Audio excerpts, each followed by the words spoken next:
Lugupeetud täiskasvanute koolitajad, head sõbrad, mul on väga hea meel, et teid nii palju veel siin saalis on. Kui ma vaatasin, et minu selline väike ettekanne on pärast lõunasööki, siis mul meenus üks lugu, mis oli ka ühelt konverentsilt ja kus saalis oli 2 inimest. Ja see, kes pidi järgmisena esinema, läks siis selle teise inimese juurde ja tänas teda, et ta tema ettekande vastu huvi tunneb. Ja siis see teine inimene omakorda ütles jälle, et aitäh, et sina siin oled ja minu ettekannet jääd kuulama, et minu ettekanne on järgmine. Nii et minul väga hea meel, et meid tunduvalt rohkem siin on. Aga mul on ka hea meel selle üle, et mulle anti võimalus rääkida, kui oluline on koolitajate paikkondlik tegevus. Esindan siin Tartu koolitajaid ja ma ei teinud teile slaidi, vaid panin ette või palusin panna ette ühe pildi, et pilt räägib rohkem kui 100 sõna ju. Ja kuidas toetatakse üldse täiskasvanud koolitajaks olemist?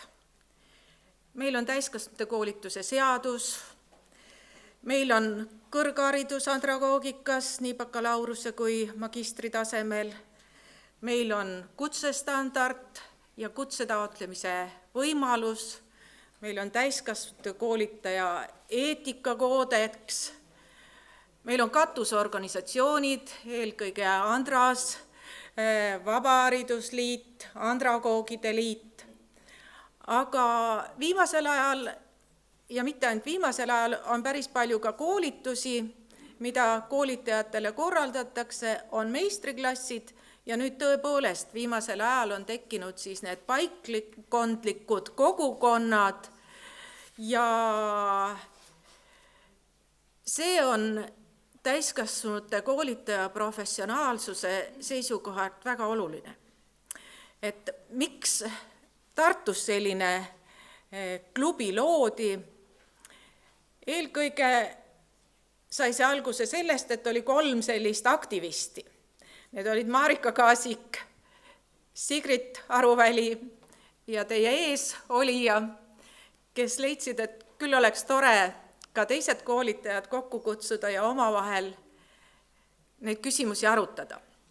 Ja 1,5 aastat me olemegi siis koos käinud ja loodi see ka sellepärast, et omavaheliste kokkusaamiste kaudu saada targemaks, arutluste tulemusena saada juurde teadmisi, oskusi ja kes sinna siis sellesse klubisse kuuluvad?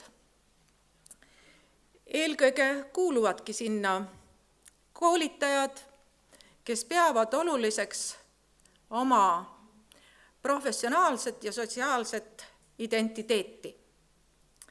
Ja meid käib seal koos 15-20 inimest, see on meie maikuune kokkusaamine, kui me olime Luua metsanduskoolis, siin on küll mõned inimesed vähem, aga ma küsisin ka nende käest siis ja Luualle teades, et ma andsin sellise lubaduse, et ma siin räägin meie klubist, et miks nad seal käivad.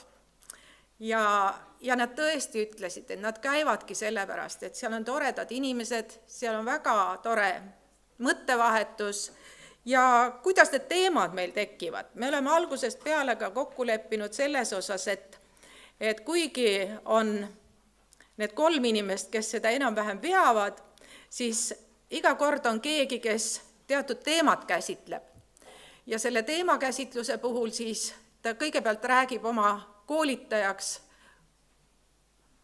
siis kujunemise loo ja võimalusel siis selle teema kaudu tutvustab ka mõnda meetodit, mida ta on kasutanud ja mis talle on hästi välja tulnud. Ja käime me koos siis iga kuu viimasel neljapäeval kell 5 ja see traditsiooniline kokkusaamise koht on olnud ülikooli vana kohvik, aga oleme käinud ka väljas, siis nagu te siit pildi pealt näete, ja me oleme käinud veel Tartu Täiskasvanute Gümnaasiumi uues väga toredas majas. Ja mis seal kokkusaamistel veel toimub? See on ka info vahetamise koht. Me oleme seal ka tähtsustanud koolitaja kutset ja arutanud kutseteemadel. Meie üks kõige arvukam kokkusaamine oli see, kui uus täiskasvanute koolituse seadus välja tuli ja siis oli tõesti meil vist 40 osalejat, kes kõik tahtsid teada, mis selle seaduse kaudu siis muutunud on. Aga me oleme ka arutanud üldse koolitaja arengutee üle, me oleme rääkinud teemal mõtestatud õppimine,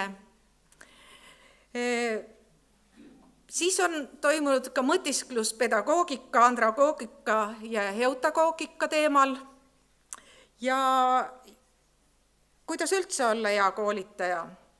Üks teema oli ka meil, et kui sageli räägitakse sellest, kuidas alustada koolitust, siis meie rääkisime pikemalt sellest, kuidas koolitust lõpetada.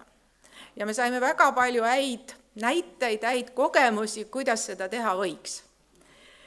Ja siis oli meil üks tore kokkusaamine, kus üks koolitaja tutvustas Covisiooni meetodit, kuidas seda rakendada selleks, et mõnda probleemi lahendada. Et sellised meie kokkusaamise kogemused ja mul on veel hea meel öelda siin suur aitäh Andrasele, kes ka on neid kokkusaamisi toetanud. Ja kõik need toredad inimesed, kes sellest klubist huvitatud on, olete oodatud septembrikuu viimasel neljapäeval kell 5 Tartu Ülikooli vanasse kohvikusse. Aitäh!